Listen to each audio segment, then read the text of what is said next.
Hi, everyone, and welcome to episode 176 of the Tick Bootcamp podcast. The title of today's interview is Strength and Fortitude, an interview with Theora Dobronte. My name is Richard Johannesson. And I'm Matt Sabatello. Matt, if DC is looking for the next superhero, I think they should really consider Theora.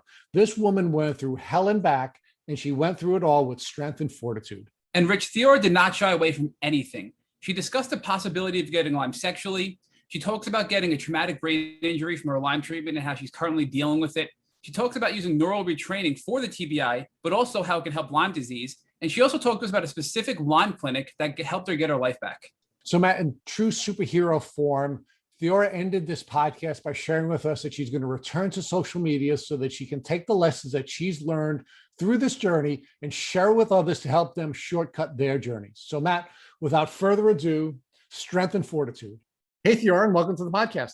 Hey, thanks for having me. I'm so excited to be here. Well, we are really excited. I mean, this is a long time coming. We discovered you and some of your really creative videos long ago, and Matt has been wanting to have you on the podcast for a long time. So finally, the time has arrived. We are here. The smart and creative Theora is here.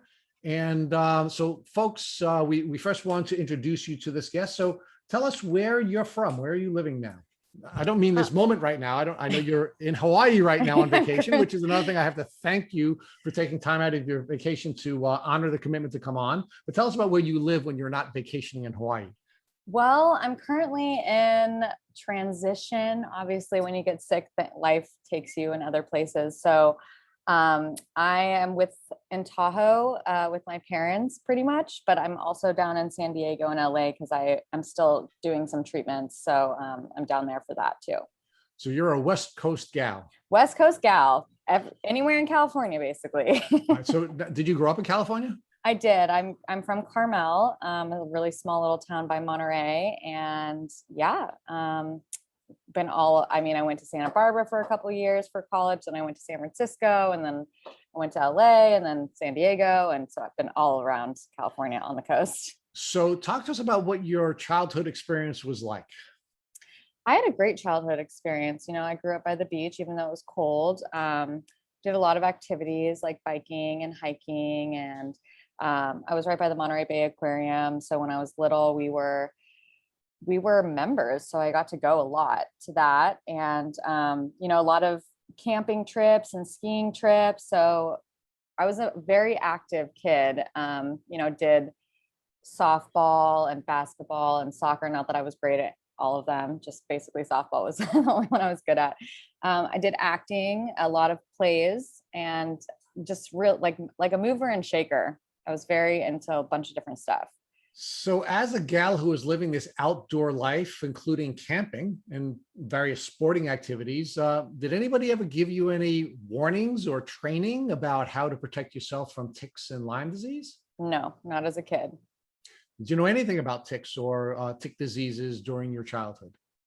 The only thing I knew about ticks is that they got on my dog every once in a while and we had to take them out. That was all I knew. And were you ever aware that in addition to ticks biting your dog, that they could be biting you or other family members? Nope, had no idea. So fast forward to your time in college. Where'd you go to college and what were you pursuing when you went to college? So I first went to Santa Barbara City College for a couple of years, and then I transferred to San Francisco State, and I was studying dietetics to become a registered dietitian. And it was a pretty hard major. It's pre-med. And, I also suffer from mold poisoning. And I think that's where I was starting to get really sick, was with mold poisoning at that point. In San Francisco, it's very moldy. I saw it all over the place. I already knew I was allergic to mold, but I didn't know that it could take down your immune system. So I started having problems in college with my mental capacity, I would say, brain fog and stuff like that. And that health challenge that you were managing in college, you believe, was related to an allergy to mold. Yes, I do. Yeah. So talk to us about when you graduated from college and what kind of work were you pursuing? So I graduated college, and in order to become a registered dietitian, it's actually pretty challenging. You have to be perfect on paper, and then you have to get into an internship, which you're just a number and they don't look at you. So you have to be like, really good grades, a good personal statement, letters of recommendation. You have to have like 1,000 hours of, community service and clinical and food service. So I ended up going back and working at a hospital in San Francisco for a year as a dietary aide, where we worked under the dietitians before I got into my internship at San Francisco State, and did my internship, and which is basically a residency. I don't know why they call it an internship. So we took master's courses on Mondays, and then Tuesday through Friday we did basically worked, did residency at different locations. So yeah. So share with us when you first started to show symptoms of what you now know to be Lyme disease. Well, so for me, I ended up moving down to LA. I started a job as a dietitian. About 11 months in to that job, I started having really bad sleeping problems, which is something I've suffered with for a long time. That was about 7 months in my apartment at the time, after being totally fine. And I think that was the beginning of it. So this was 2014. Again, I think that this was from the mold. And if anybody knows anything about Lyme, technically our bodies can fight it off if we have a strong immune system. Well, my immune system was so taxed by living in, I believe what happened is I was living in a very moldy environment for about 6 years and contracted Lyme along the way. And it just took my body out. Let's talk about that for a minute. Two of our recent guests, one of whom is Dr. Bill Rawls, shared with us that in his experience as a clinician, very rarely would someone go from acute Lyme disease to chronic Lyme disease, meaning our bodies, as you just pointed out, in most cases can manage Lyme disease, at least acute Lyme, unless one of two things in at least Dr. Rawls's experience take place. One is if you're bitten by multiple ticks, then the likelihood, because the viral load is so high, the likelihood of going from acute to chronic is substantially higher. But the second example that he had given in his practice, at least, was that if you're living in a high mold environment, that if your immune system is being disrupted by all of the mold in your environment, the likelihood of you going from acute to chronic Lyme disease is substantially higher. So it sounds to me that's where you were. You're living in this chronic environment. I mean, this high Lyme environment where high mold environment where your immune system is now being suppressed, and you now come in contact with a tick. Now, do you remember coming in contact with a tick? So no, I have no recollection of ever being bitten by a tick. I don't know if you guys have heard that it's potentially, I think I got it from my ex-boyfriend. He was bit by a tick 20 times from Texas. And I'm pretty positive that's where it came from for me, which I don't know if a lot of people talk about that, but it happens. So sexual transmission of Lyme disease is certainly a controversial topic. And I know. there seems to be growing evidence that you can sexually transmit Lyme disease. And we recently asked that question to Dr. Rawls, and he argued that you could contract it sexually. And Dr. Alan McDonald, who's a pathologist that we recently interviewed, also took the position that you can clearly get Lyme disease through sexual transmission. Yep. So we know there is certainly a fair amount of research that suggests that the vaginal fluids of one partner and the sperm of another partner are very likely to have Lyme bacteria in them when one or the other has this. So it is your belief that you contracted Lyme through sexual transmission. That is true. I mean, my Lyme doctor said, any blood sucking insect can technically give you Lyme. The reason that ticks are like the main givers because how they do it. So they have two prongs, one that they inject their poison into you and one that they suck your blood. So they're a lot bigger than a flea or a mosquito. So they're on you for a lot longer and they're sucking a lot more blood and they're injecting a lot more poison. So is it possible that I could have gotten it from mosquitoes? Yeah, probably my body was able to fight it off at that time.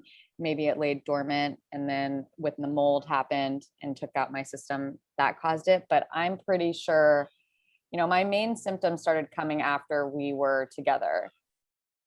So So let's talk about how those symptoms developed and how those symptoms were interfering with your capacity to pursue your job as a dietitian. Yeah. So again, my story is a little bit different because I did have mold on board. So it's hard to say what symptoms were from what disease were causing what. But in 2000, at the end of 2017, I also, stress brings on a lot of problems. When your body's under chronic stress, then, whatever is hanging out in there can come out and play. So I was involved in a sexual harassment situation at work. I was a registered dietitian. I was working as a consultant. I went to about 22 different locations a month. And one of the locations, the medical director was actually coming on to me. It got around to the I'm sorry. yeah, it was not great. It got around to the administration. I never said anything, but I guess I wasn't the only one that was happening to. And a case got opened up. And right as that case got opened up, I started to have really major symptoms because I was having so much anxiety that I was going to lose my job. And sure enough, I did end up losing that account over the whole thing. And so that was like December of 2017. And then in January, my anxiety really started to kick in. And I know you told me before the podcast that when you found that tick on you, that you just broke out into a sweat. That's what was starting to happen to me. If I was frightened, I would just be drenched in sweat immediately. I stopped sleeping and started having to take medication to sleep, specifically anxiety medication, because my anxiety was so high. And then it started getting into these really weird symptoms where my vision would go blurry when I was driving. My nose would start to go numb. My body would start to shake for up to 2 days. And I started having all these neurological issues where I would see a red light and I would go, and I would see a green light and I would stop. And I was like, this is not normal at all. And then this whole sleeping thing. And then the final straw was I was covering a building in Watts in Los Angeles, didn't know really where I was going. And, the railroad signs come on and I go to stop and I'm like, this is interesting. Like there's only one roadblock in front of me for this railroad. Where's the second one? My first thought was like, oh, somebody probably ran through it. 60 seconds later, I'm like, this is really weird though. And I look in my rearview mirror and sure enough, the other railroad blocker is behind me. I'm in the railroad tracks and I had no idea. And I was like, oh God, this is really not good. So I back up as far as I can. The train thankfully is on the other rail. But that's when I was like, I'm in trouble. Something's really wrong with me and I don't know. And I called my sister who is in the medical field, and she called the doctors and they pulled me out immediately. Wow. So one of the things we should sort of unpack here, because this is a really important element of a Lyme disease journey, and I'm going to use Dr. Bill Rawls's theory of the pot, or metaphor of the pot boiling over. And his argument is that we're all on a certain level have a pot simmering. And of course, because you were living in a high mold environment, had this pot simmering. It was beginning to boil up. And then, of course, another immune disrupting event is stress, right? So you're in this very stressful environment that sent your body into this fight or flight mode. And what ultimately happened is now the pot boiled over and you became chronically ill to the point where you were almost a victim of a train wreck, where you're on a train track, not knowing that you were on a train track. Yep. So talk to us about how everything developed from that point forward and what impact your developing symptoms were having on your ability to work. Yeah. So I obviously got pulled out of work, was put on disability, state disability, went down to San Diego because there was it's called the Center for Health and Wellbeing. So they had a medical doctor is the main doctor, and then they had a bunch of naturopathic doctors. And obviously we knew that I needed a different type of care, and they had a IV lab too. So I get in there. My first doctor wasn't that great. I hope she doesn't listen to this, but I could tell my body just kept declining. So all of a sudden it was like the neurological issues were getting worse. The fatigue was out of control. I should have not been driving at all. It was terrible. My gut completely got inflamed, and all of a sudden my thyroid had been attacked. I was having hypothyroidism. I had to get on thyroid medication. And then my liver and my kidneys started to decline. And that's when we were like, okay, something's really wrong. I ended up switching doctors under that roof. And, it took 10 months for them to figure out that I had mold and Lyme disease. So in total, how many doctors did you see before you got your Lyme disease diagnosis? I feel like I started complaining about this stuff in like 2017 and nobody was listening to me. So there was probably at least 5 or 6. And were you diagnosed with anything other than Lyme disease during this window of time where you were showing classic Lyme disease symptoms, but not yet diagnosed with Lyme? Anxiety and depression. So they were essentially saying it was all in your head. Yeah. Yeah. So talk to us about how you got your diagnosis and what was different about the doctor that diagnosed you when compared to all the other doctors you had seen who were misdiagnosing you. Well, fortunately, I got a really great doctor that knew what to do. The first step that came back for me was she had run this cortisol test on me, and my cortisol was so high the first time they thought I had Cushing's disease. And then they tested me again for Cushing's disease, and thankfully I didn't. But, I just happened to, this doctor's so smart. And so that was the first like red flag, was like my cortisol was literally through the roof. They'd never seen anything like it.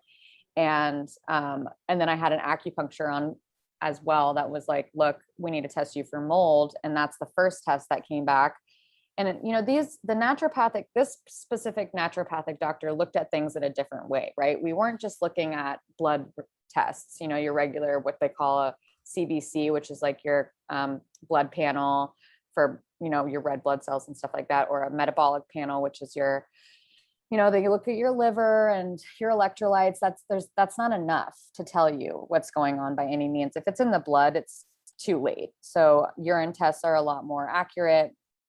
Except for this, they did run the CDC Lyme panel on me, which I don't recommend that either. It's not very accurate, except if you're someone like me who's very limey and you actually pop positive on it. So, those between my acupuncturist and my naturopathic doctor, they were able to I was considered the mystery case of the clinic. Like everybody, there's probably 10 doctors there, 3 acupuncturists, chiropractor who's like worked for NASA, has seen a bunch of different stuff.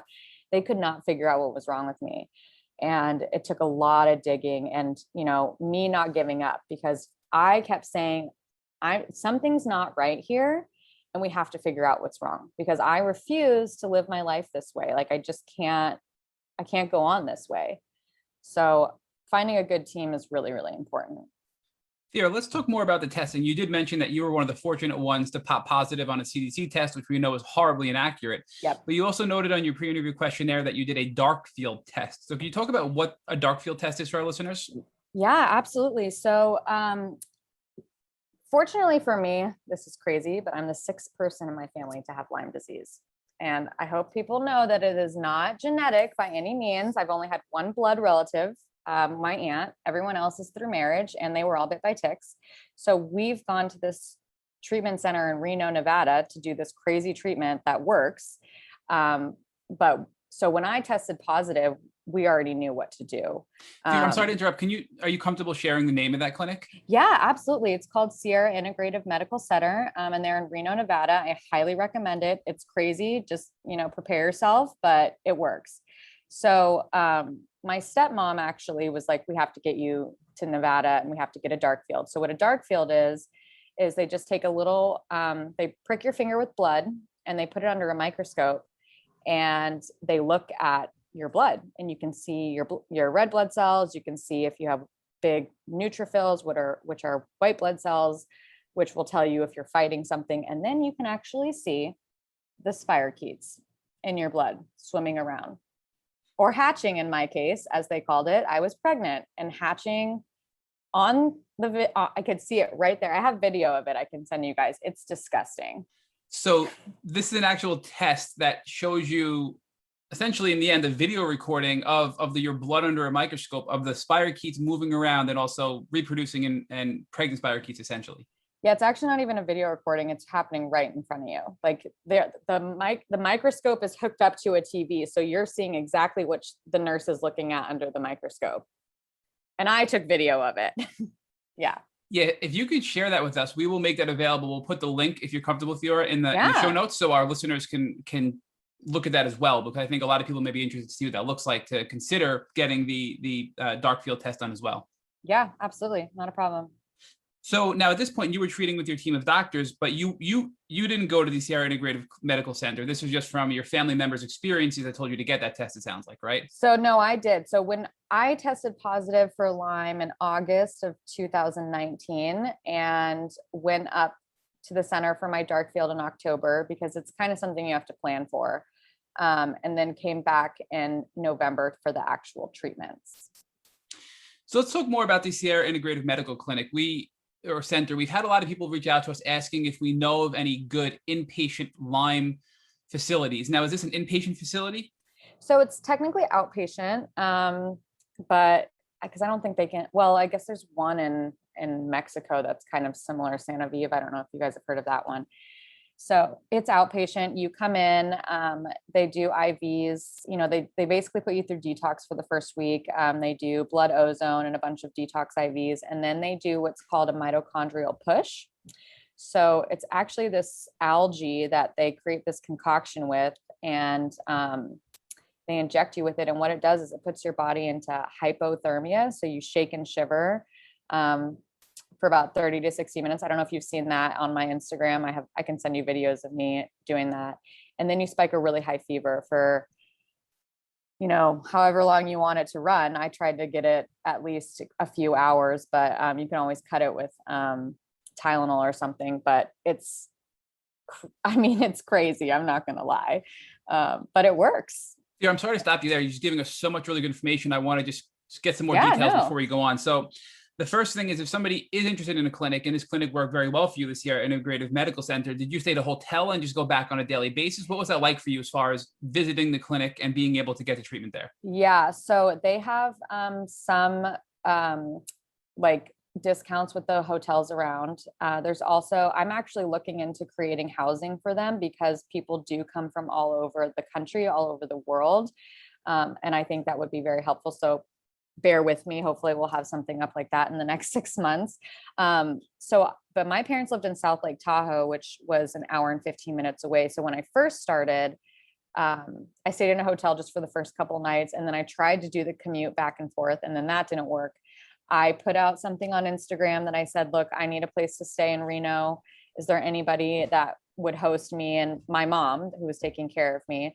And somebody came through, and I ended up staying about 10 minutes from the clinic. So some people rent places. Where we're looking to create housing is literally right across the street.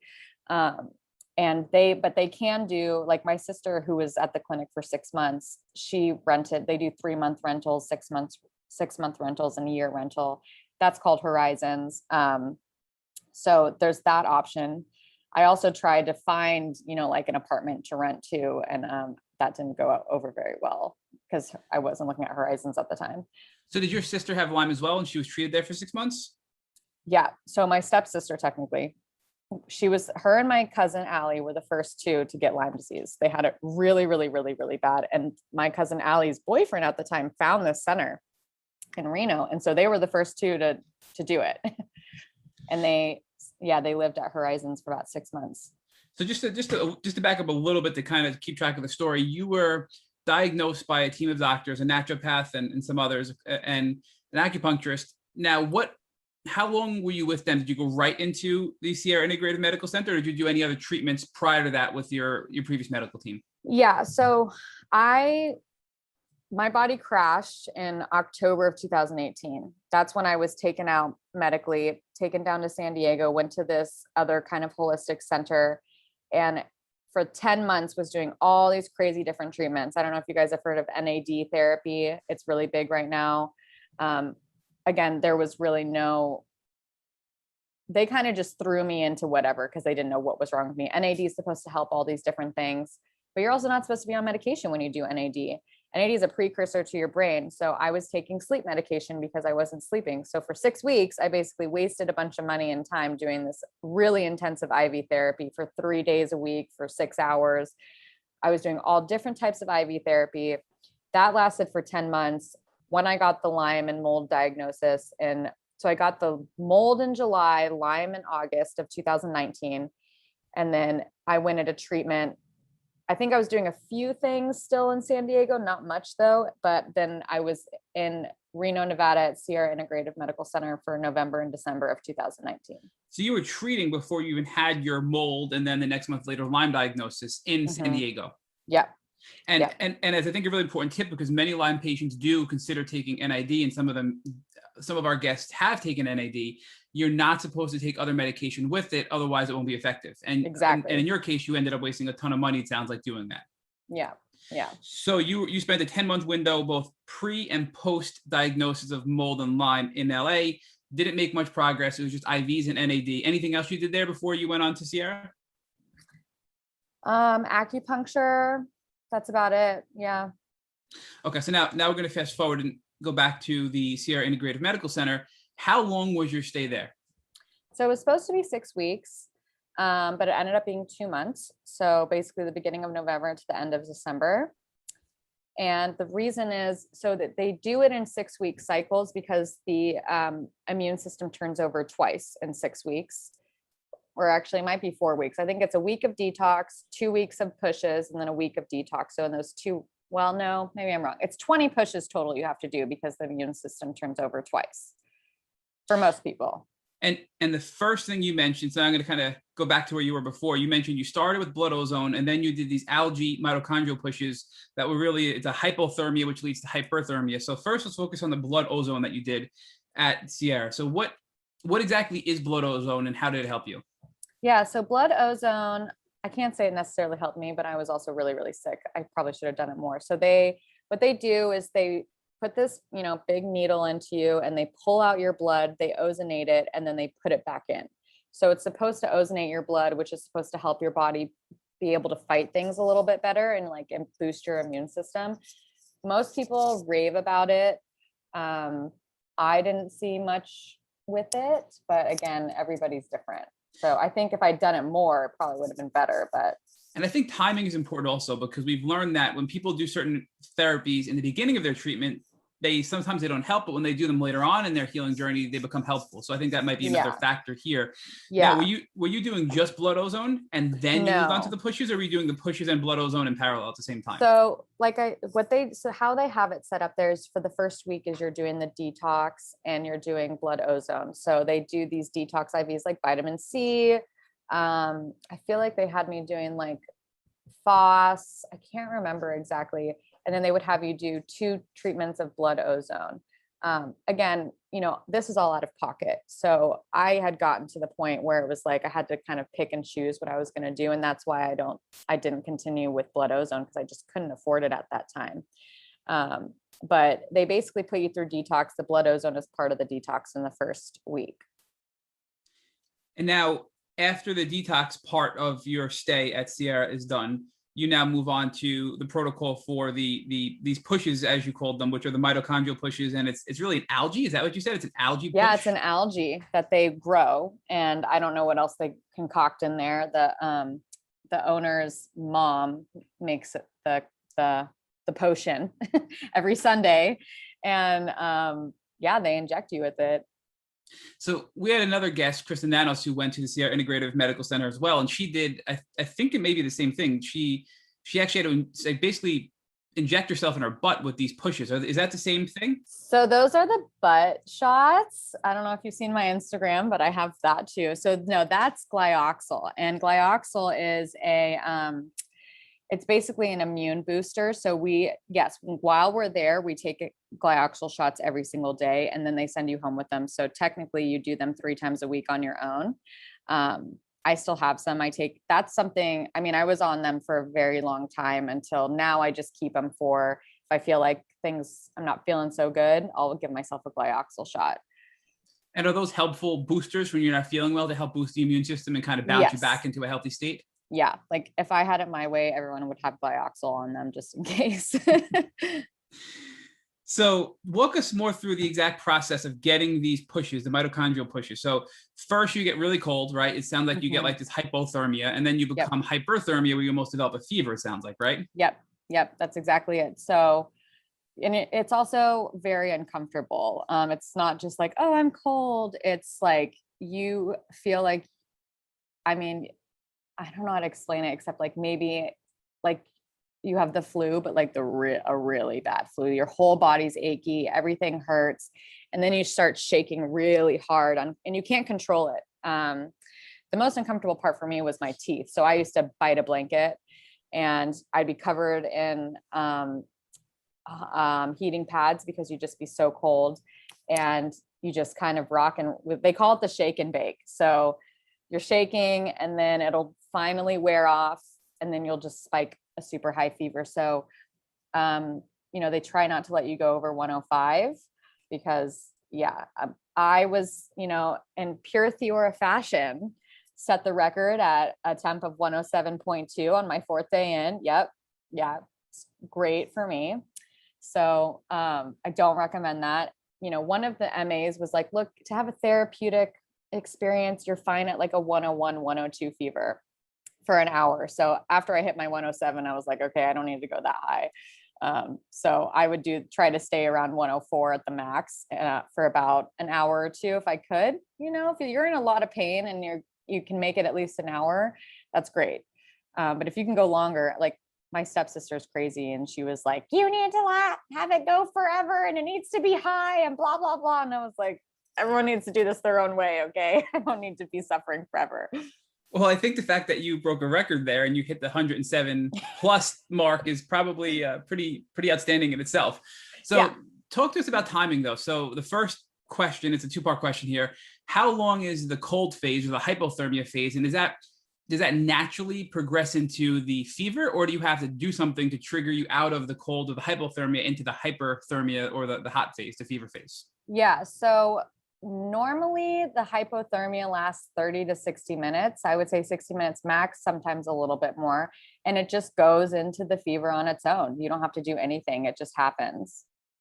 And now once you hit the fever, you made it sound like that you can do something to get out of it because your sister-in-law was telling you, hey, stay in it longer. So are you injecting something or taking something to then get rid of the fever? How does that work? So you can take Tylenol and it will cut the push.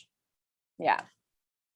And are these pushes proprietary to Sierra, or are these things that people are able to get on their own outside of going to the Sierra clinic? Yeah, it's not something that you can get. That's why it's in Nevada. It's not even legal in California. I know that Mexico also does something. Santa Vive does something similar, but they actually knock you out when they put you into that high fever. They make you go to sleep, which would make things a lot easier. But no, Sierra Integrative Medical Center is the only place that I know of in the United States that does this. I know that because we've been with Dr. Fong, the medical director here at Sierra for like 7 years, he's like basically one of our best friends at this point.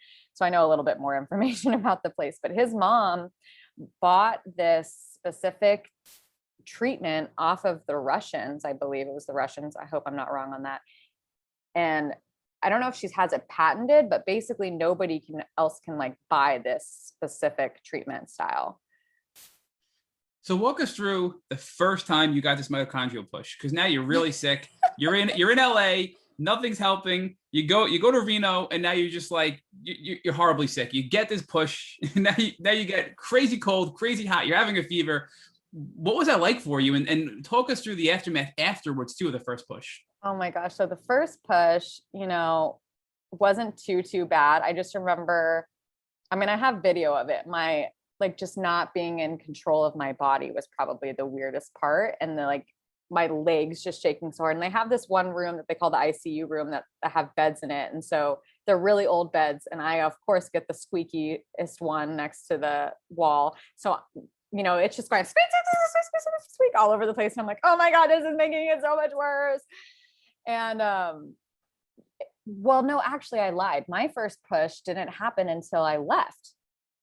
For some reason, I had a delayed reaction. It happened when I was in the car with my sister. And I was like, this is awesome. This is exactly how I wanted my first experience to happen. So like we're driving through McDonald's to get her daughter something to eat. And I'm like, you know, and it stops about an hour later. And then I wake up in the middle of the night and it started again. And I was all by myself and I was like, oh God, I'm not prepared for this. But it really, that one wasn't too bad. So it was okay. But the second time, the next day when it happened was when I was really, I mean, it came on, you know, intense. So these pushes can what exactly is the push? Are they injecting you with something? Like what? Yeah.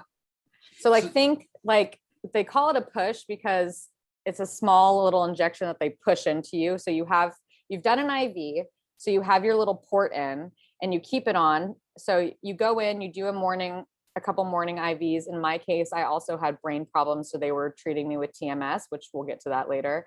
And you get your butt shot, your glyoxal shot, and you have to wait 2 hours before you can get the push. And so they just, you know, you sit up there, they inject you with however much it is. So say like a half of inch or an inch, depending on where you're at in your stage of the medication. And they just push it into you. I think that's why they call it a push.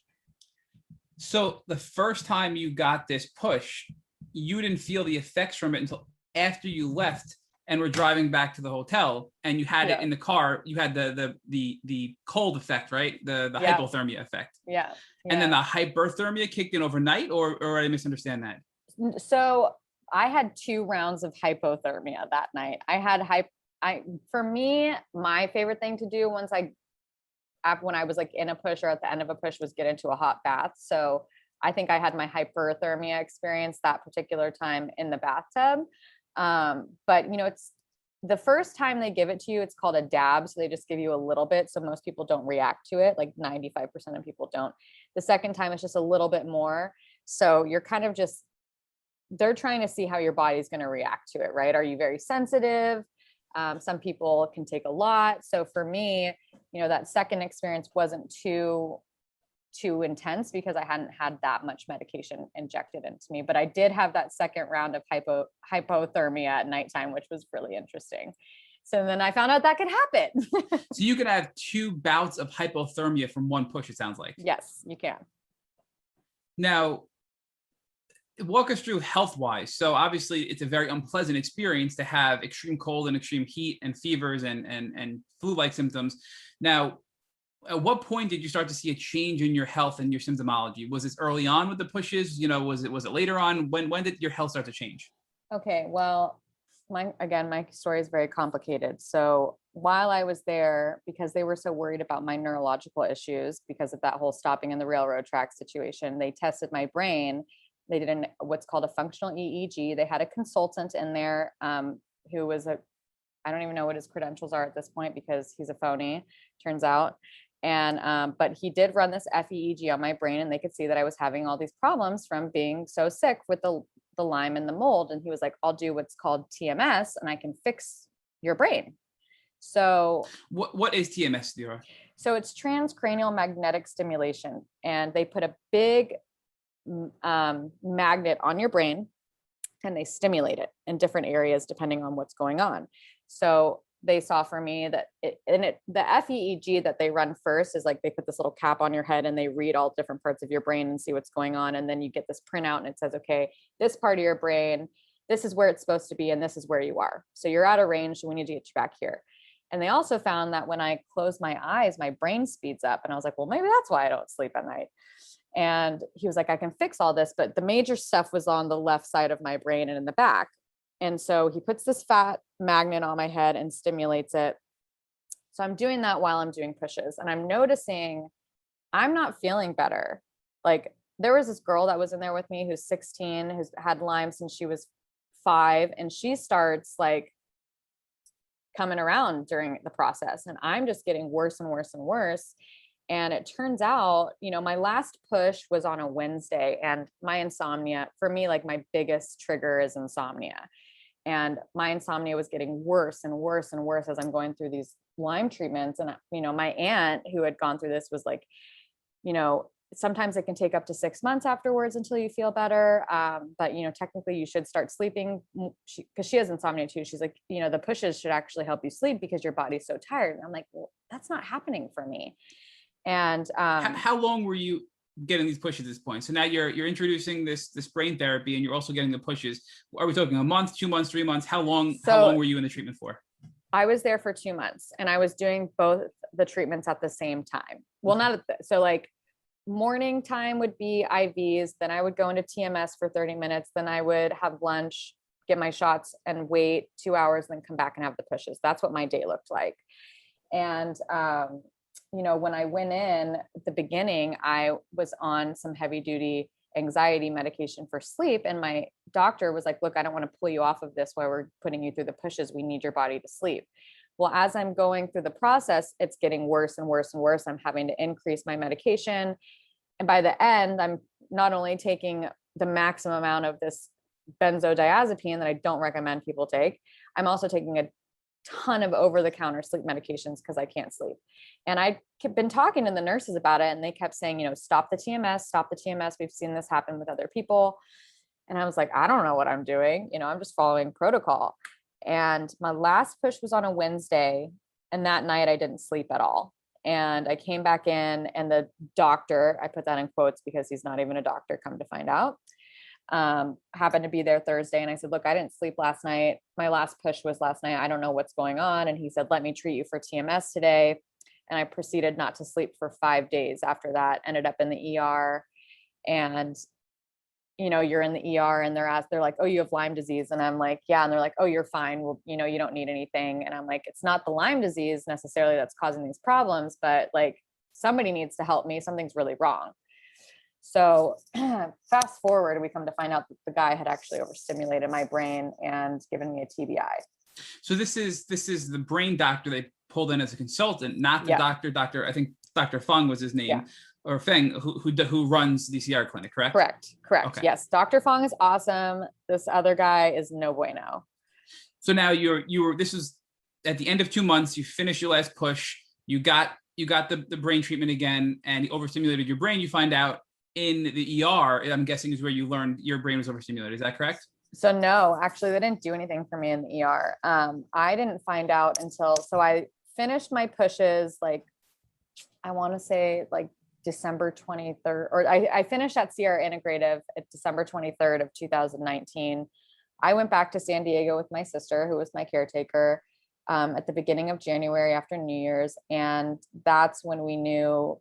I still didn't know because I'm brain dead basically at this point. I'm like a total vegetable. I thought I was having TBI symptoms from having so many high fevers.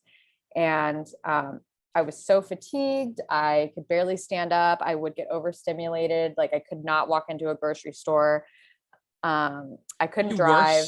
Were you worse than when you went to Sierra? Okay. I was worse.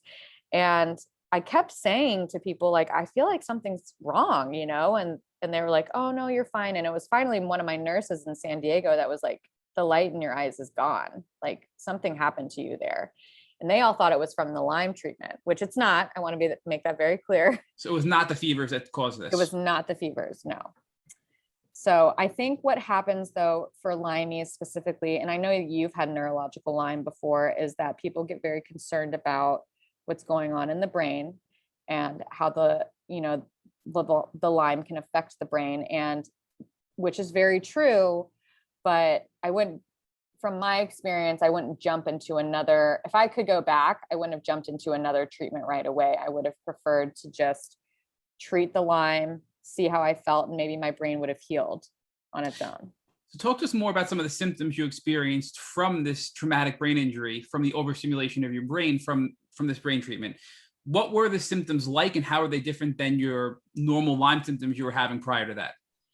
Yeah. So, I always joke that I'm kind of a tank. The amount of Lyme and mold that I had in my system still didn't seem to make me. I mean, I've met people who were so sick with Lyme and mold that they could barely move. That wasn't necessarily me. I was still pretty, with it, could still pretty much function.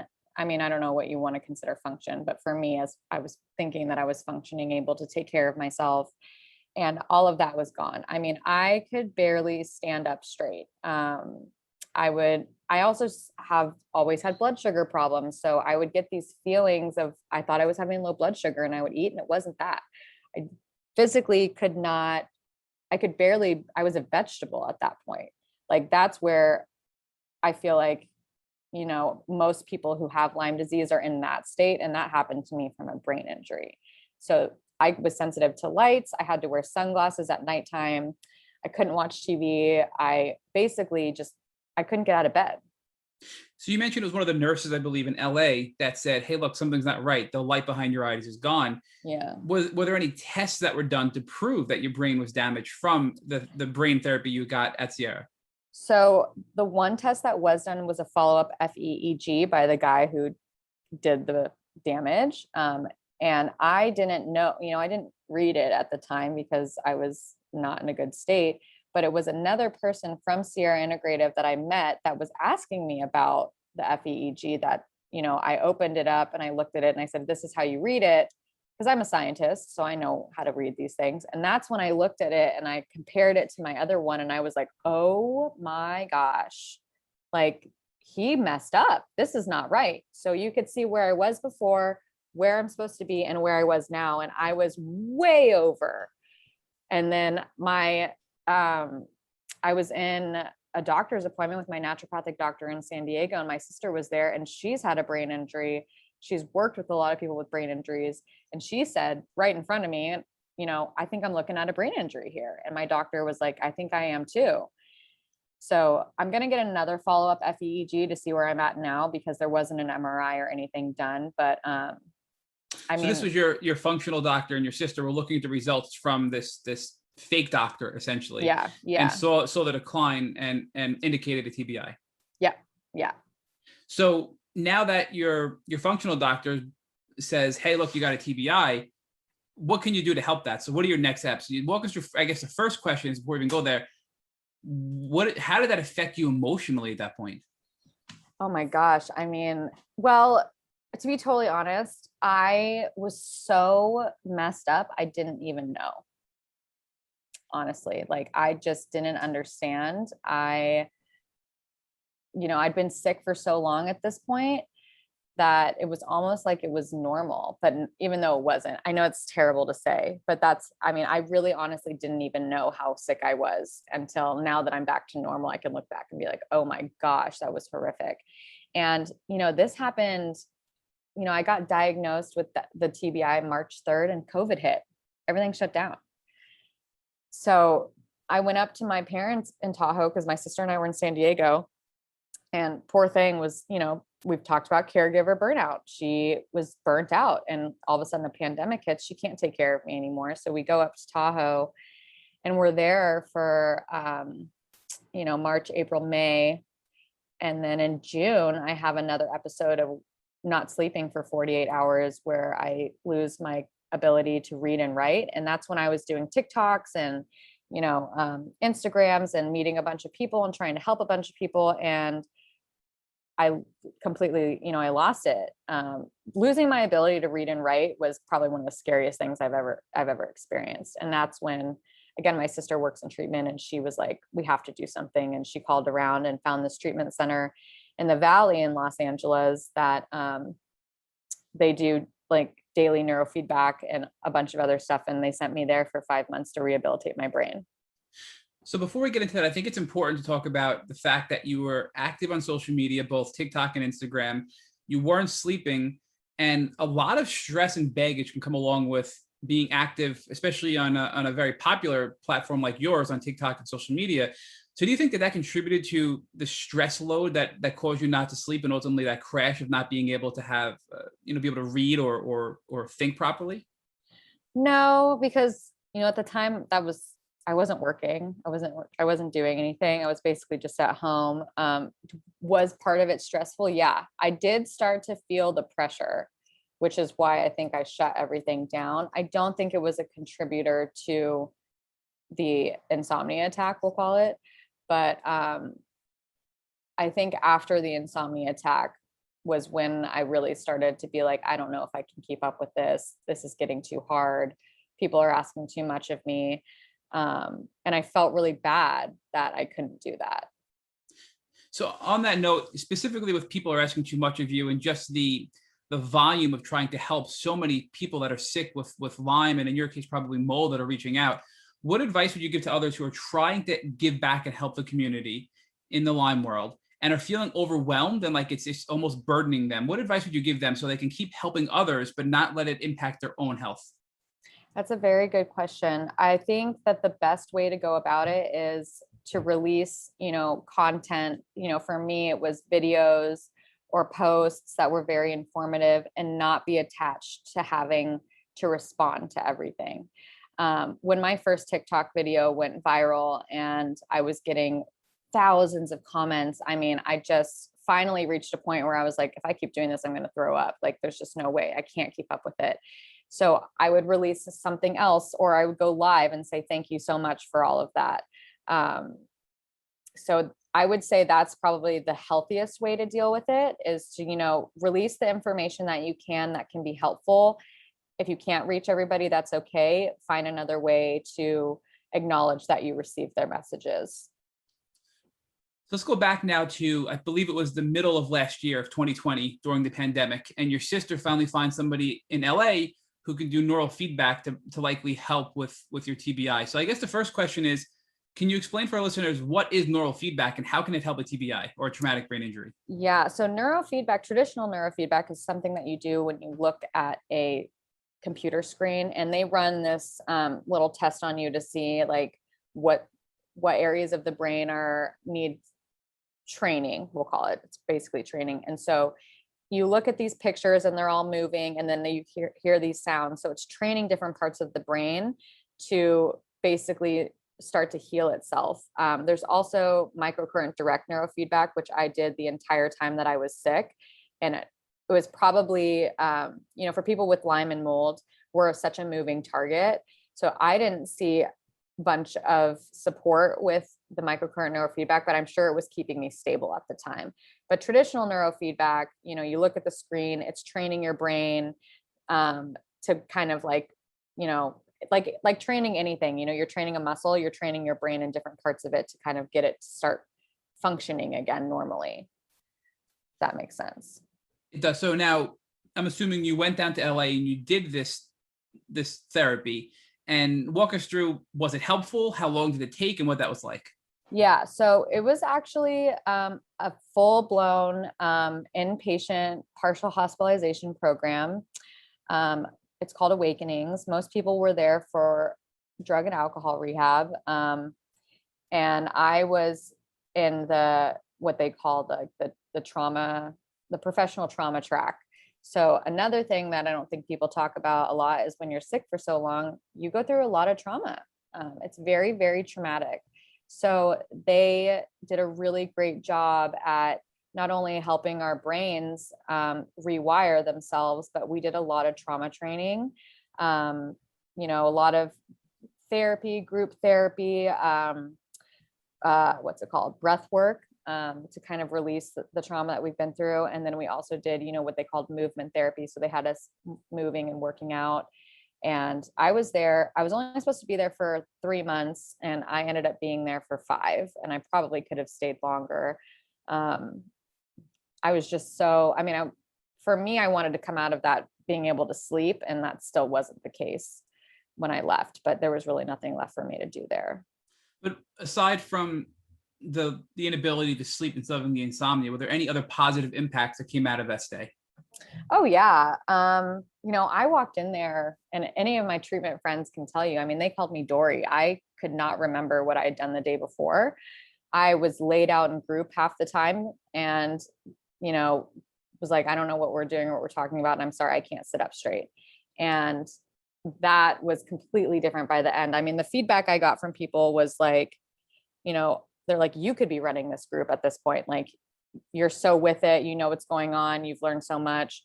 And I felt that way too. Like, I went from like 0 to 100 in that place for sure, minus the fact that I couldn't sleep. But I was definitely functionally much better.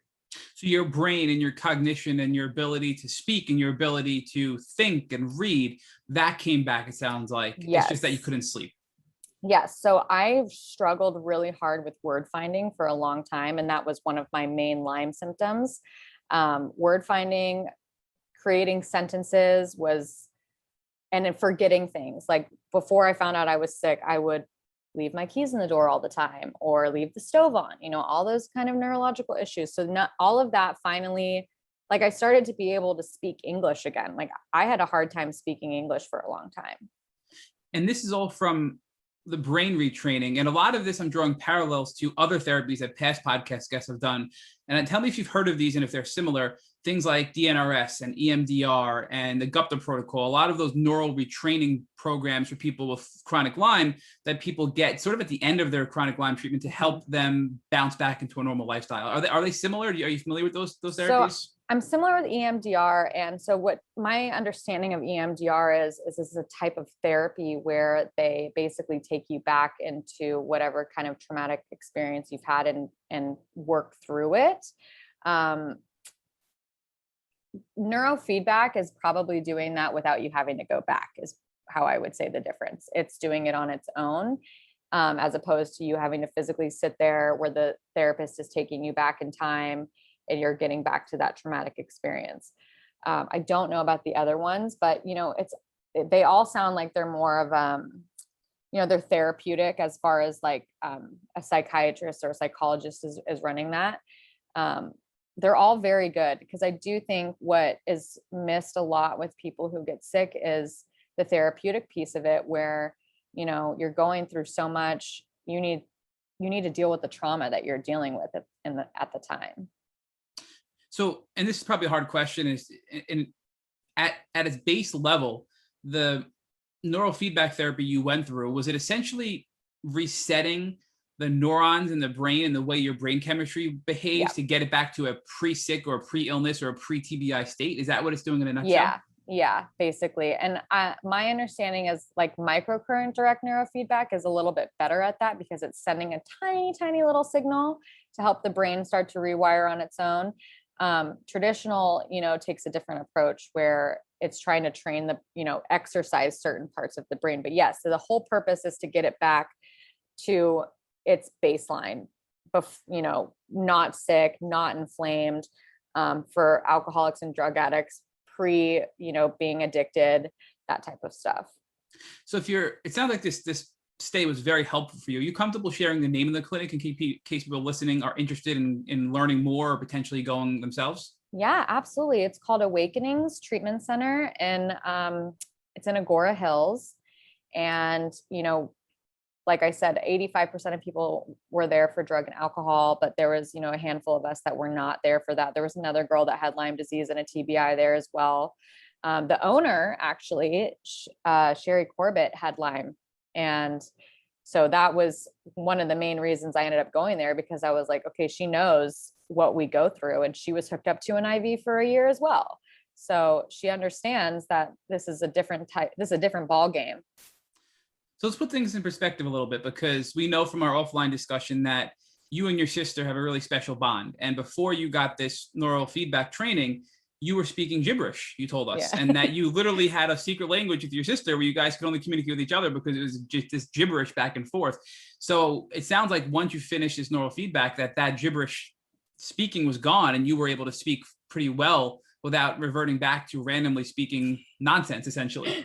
The twin language. Yeah. The twin language. I mean, so it still happens when I'm really tired. Like, I will, for me, it's hard. So if I'm really tired, I have trouble communicating. That's still a problem. But so we still have a twin language. Yes, it's not used as much as it used to be, thankfully. But I mean, it would be funny. We would be in front of people and I would just say something and then everyone's like, what is she talking about? And she's like, oh yeah, she's saying that blah, blah, blah. And I was like, I mean, at the time I didn't realize of what I was doing, but yeah, it was it's like a toddler language.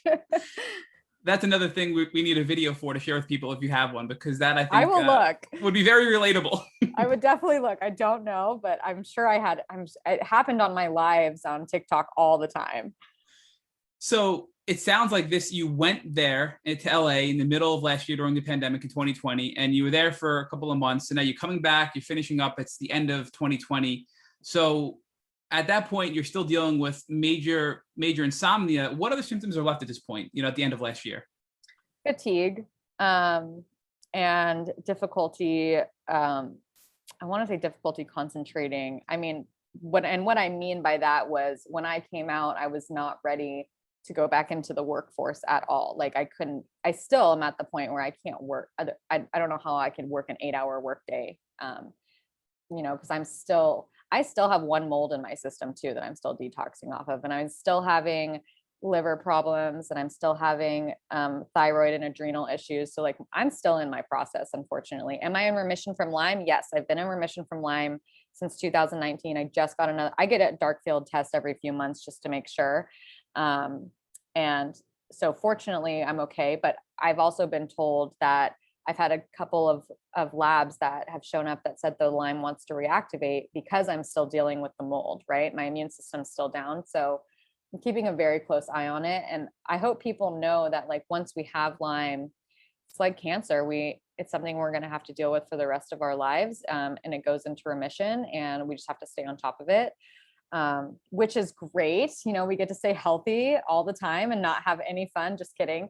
There's a both and there, but yeah.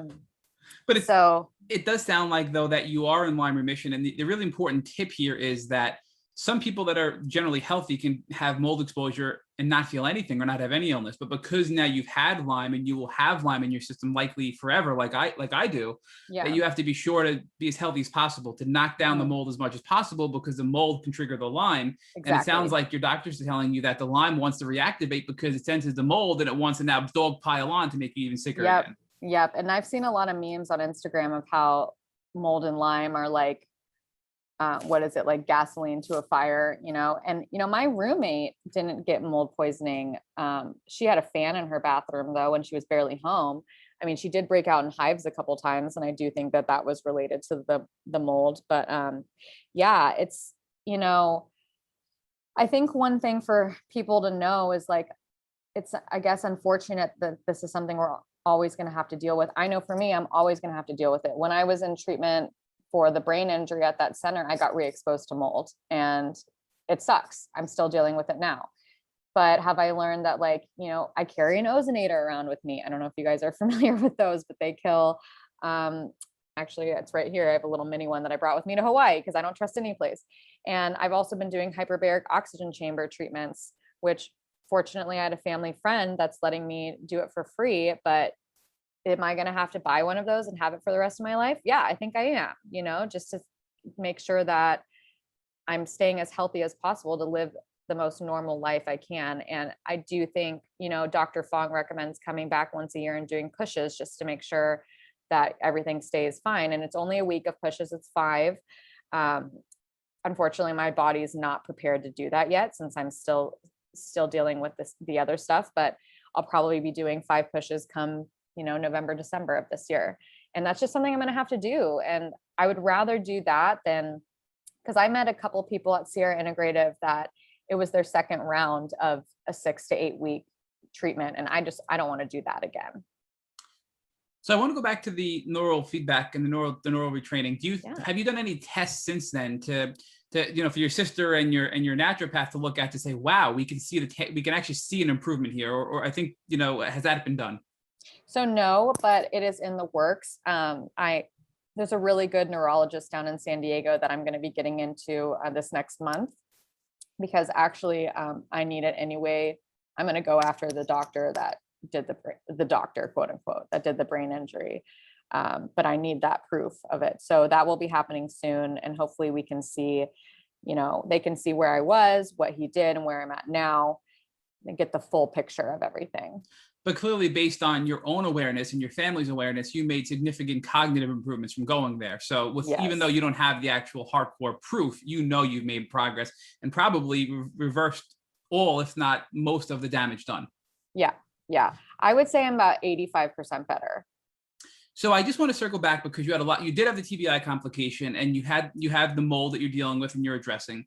But it sounds like that you credit, and rightfully so, the Sierra Integrative Medical Center for getting your Lyme under control and into remission, and that those glycol butt shots and that the algae pushes or the mitochondrial pushes and all the detoxing they did was really effective and a game changer for you to actually heal from Lyme.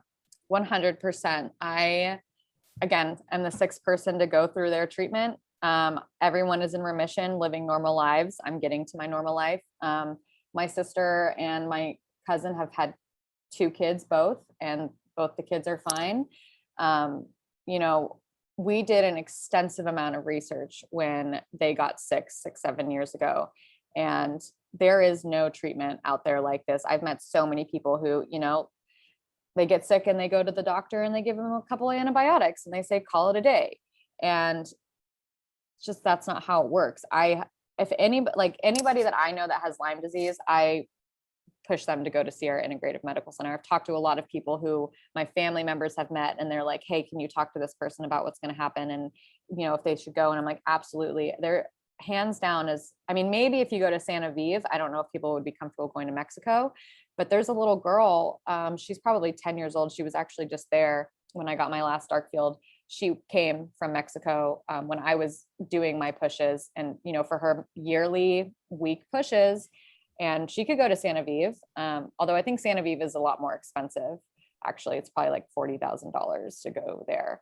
So yeah, Sierra Integrative Center, they have it dialed in. They've been doing this for, I mean, like I said, Dr. Fong's mom was the one that started this, so 30 years at least, and it works. So my final question before I give this back over to Rich is, I mean, clearly you've made significant progress. You mentioned that you were speaking gibberish, you couldn't read, you couldn't speak, and now we've been talking, including our offline time, for several hours, and you haven't spoken gibberish once. So give us an idea as to what other things have improved in your health, right? Things that you couldn't even think or dream about doing when you were at your worst that you're doing now, like maybe even being on vacation in Hawaii, right? Give us some ideas of things that you're doing that you never thought you could do to give people hope and inspiration that are listening to this podcast. Yeah. Well, you know, I was able to ski during the winter, which I didn't know if I was going to be able to do that. I'm still not fully back to my total exercising. I was a crazy exerciser, if you guys know that before, but, you know, I mean, I am starting to pick up work again, which I didn't think that I was going to be able to do. I mean, there was a time period where I was really scared that it was never going to come back. I can hold conversations, obviously. I mean, if you talked to me this time last year, this would have been a completely different podcast. My social skills are coming back. I had lost them for a while. And my personality, you know, I just didn't ever think that was going to come back, and just to be the person I wanted to be. And slowly and surely, you know, because I'm still in my process, I'm very, you know, I want to make sure I take care of my body. But even being here in Hawaii, I've been able to let loose a little bit, which I didn't think that was going to be possible for me. I really thought that I was going to be really, you know, strict on everything. And so, yeah, I mean, reading and writing obviously is huge. Do I still have problems every once in a while? Yes. My fatigue has gotten much better. I'm still fatigued, but, you know, I can function. I mean, functioning is a huge one. So why don't you talk to us now about your transformation, meaning what has been beautiful about this journey, and what did you learn about yourself that you believe you would not have learned about yourself had you not gone through the suffering caused by chronic Lyme disease? Yeah, that's a really good question as well. You know, for me, I'm always the type of person that the glass is half full. So I was like, okay, this happened for me. Why is this happening for me? And I became a dietitian because I wanted to help people. That was the main reason. And I wasn't doing that in my career. I was calculating tube feeds and, you know, shoving Ensure down people's throats, and, you know, because my license was on the line. And this really gave me the opportunity to help a lot more people than I anticipated. And that was through social media. And, you know, and I do see myself in the future continuing to share my story. Hopefully I'll be giving talks.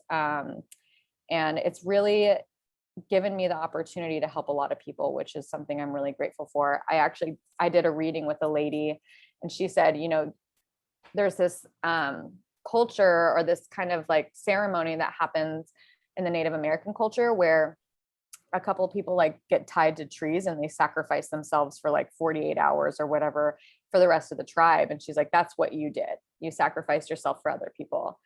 So, as much as it sucked, I'm so grateful that I can be of a help to other people and steer people in the right direction, hopefully, and encourage people.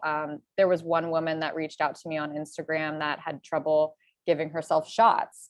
And, so I went on and I got on my live or my story, and I just gave myself my shots for everyone to see, to be like, hey, it's okay. Like, you can do this. I'm here with you too.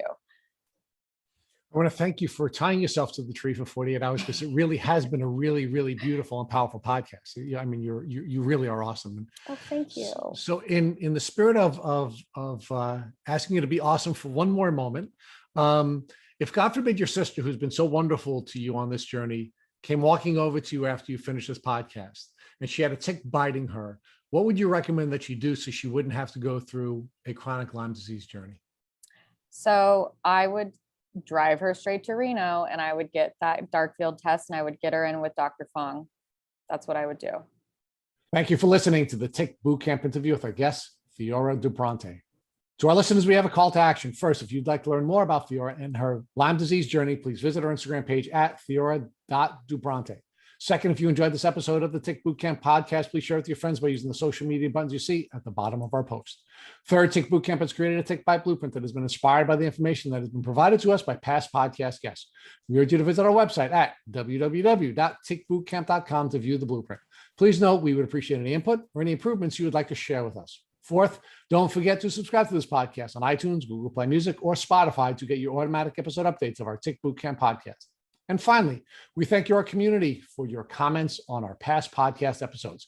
Please take a minute to leave us an honest review on iTunes or on Instagram or on our website. We make it a point to read every single one of the reviews we get. Thank you for listening.